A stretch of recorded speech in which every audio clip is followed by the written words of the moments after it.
What happens to your body and mind when you masturbate too much or too little? Here's a fact most people don't know. Over 90% of men and around 80% of women admit they masturbate, yet almost nobody talks about how to do it safely. By the end of this video, you'll know what's normal, what's risky, and even one surprising habit that can actually reduce compulsive urges. This isn't clickbait, it's science-backed guidance that every adult should know. Before we dive in, hit that like button, subscribe, and drop a comment about your thoughts on this often taboo subject. This is about knowledge, not shame. Part 1: Understanding Masturbation, Why It's More Normal Than You Think. Timeline: Lifetime Habits. Imagine this: you spend years learning algebra, history, chemistry, but nobody explains your own sexual health. That's reality for most of us. Health classes give vague slides and diagrams about reproduction, but nothing about pleasure, boundaries, or healthy habits. Here's the truth: masturbation is one of the most natural human behaviors, and in moderation, it is beneficial for your physical, mental, and emotional health. Physiological benefits. Stress reduction. Masturbation triggers the release of endorphins and oxytocin, which are natural stress relievers. Sleep improvement. The release of prolactin after orgasm promotes relaxation and better sleep. Mood boost. Dopamine pathways are activated, giving you temporary feelings of pleasure and satisfaction. Scientific insight.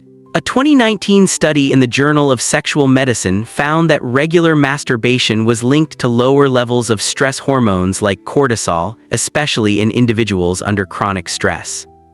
Personal observation. Many people feel guilt or shame after masturbating, which paradoxically increases stress and can contribute to compulsive behavior.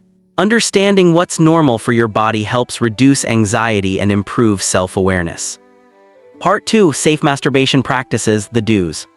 Timeline: Daily weekly practices. 1. Maintain hygiene. Always wash your hands before and after. Clean any sex toys as you would your coffee mug. Stick to water-based or silicone-based lubricants. Avoid scented oils that can irritate skin. Scientific evidence: improper hygiene can increase the risk of urinary tract infections, bacterial infections, and skin irritation, according to research from the International Journal of Urology. 2. Listen to your body. Pain is a red flag, don't ignore it. Avoid overstimulation or excessive friction, which can lead to micro-injuries or soreness. Real-life example: a reader once told me he ignored mild soreness after frequent masturbation, only to end up in the ER explaining persistent genital irritation. Prevention is always better than cure. 3. Experiment safely. It's natural to be curious. Toys are fine as long as they're designed for sexual use. Household objects are dangerous. ER nurses report countless injuries from them every year. Expert insight: using the wrong object can cause lacerations, internal injuries, or even infections. Think of it like using a kitchen knife as a screwdriver, you wouldn't, right? If you find these tips helpful, like, share, and comment with your experiences or questions about safe sexual practices. Part 3: Common mistakes, what not to do. Timeline: Habits to avoid. 1. Overdoing it. Masturbating excessively can cause temporary numbness, delayed ejaculation, or discomfort. Frequency alone is not inherently harmful, but context matters. 2. Ignoring injuries. Redness, swelling, or pain are signals to stop. Prolonged ignoring of these symptoms may lead to infections or more serious medical issues. 3. Unsafe comparisons. Everyone's frequency is different. Comparing yourself to unrealistic norms online or in media creates unnecessary stress. 4. Unsafe objects. If it's not made for sexual use, don't use it. If you wouldn't explain it to a doctor, it's unsafe. Scientific insight: high-frequency masturbation without attention to technique or safety can cause physical irritation and psychological distress, but when practiced responsibly, there are few adverse health effects. Personal anecdote: I've known people who masturbated compulsively to escape stress. When they introduced mindfulness, exercise, and structure, their habits normalized and overall mental health improved. Part 4: When masturbation becomes a problem. Timeline: Signs you need help.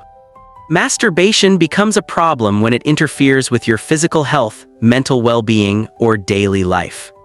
Persistent pain or discomfort. Inability to stop despite wanting to. Using masturbation as a constant escape from stress, sadness, or trauma. Injuries or visible issues that don't heal. Expert insight. Psychologists classify compulsive sexual behavior as a mental health concern when it disrupts social, occupational, or personal functioning. Real-life example: one patient missed work and social events due to compulsive urges.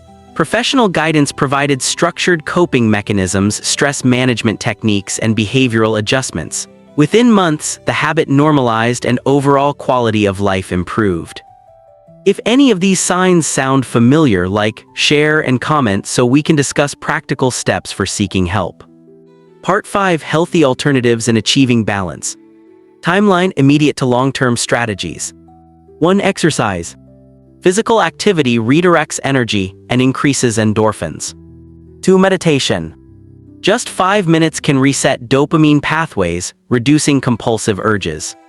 3. Hobbies and interests.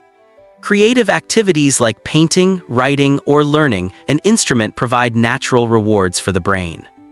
4. Therapy and professional guidance. Talking to a therapist isn't a last resort, it's a shortcut to better mental and sexual health. Personal example: a friend replaced compulsive masturbation with a running routine. 6 months later, he was training for a 10K and reported higher productivity, better mood, and a healthier lifestyle overall. Scientific evidence. Behavioral psychology studies show structured distractions and reinforcement of new habits can reduce compulsive behaviors by 40–60% over 3–6 months. Part 6: Psychological Impacts of Masturbation. Timeline: short-term to long-term effects. Short-term, release of dopamine and oxytocin promotes pleasure, relaxation, and mood elevation. Medium-term, overuse can desensitize pleasure centers, leading to temporary decreases in sexual satisfaction. Long-term, balanced practices contribute to healthy sexual function, mental clarity, and emotional regulation. Scientific insight. Research published in Frontiers in Psychology 2020 shows that masturbation, when part of a balanced sexual life, reduces stress, improves sleep, and enhances self-esteem. Personal observation. Understanding your own patterns can prevent guilt and shame, fostering better mental health and self-confidence. Part 7: Societal Implications. Timeline: cultural and social effects. Stigma around masturbation leads to misinformation, shame, and unsafe practices. Open conversation encourages safer sexual habits and mental well-being. Knowledge empowers individuals to understand their bodies and make informed decisions.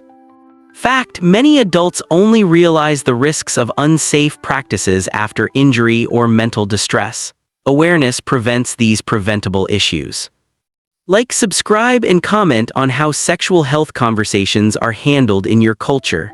Let's normalize healthy discussion. Conclusion: masturbation is normal, healthy, and manageable. Timeline: key takeaways. Masturbation is a natural and healthy activity. Safe practices involve hygiene, listening to your body, and using proper tools. Avoid risky behaviors like overdoing it, ignoring injuries, and unsafe experimentation. Seek help if the habit affects your life or causes harm. Achieve balance with exercise, hobbies, mindfulness, and therapy. Scientific perspective. Numerous studies confirm that moderate, safe masturbation is healthy, supporting both physical and mental well-being. If this guide helped you, hit like, subscribe, and leave a comment about what taboo health topic you want us to tackle next. Knowledge is power, and understanding your body is freedom.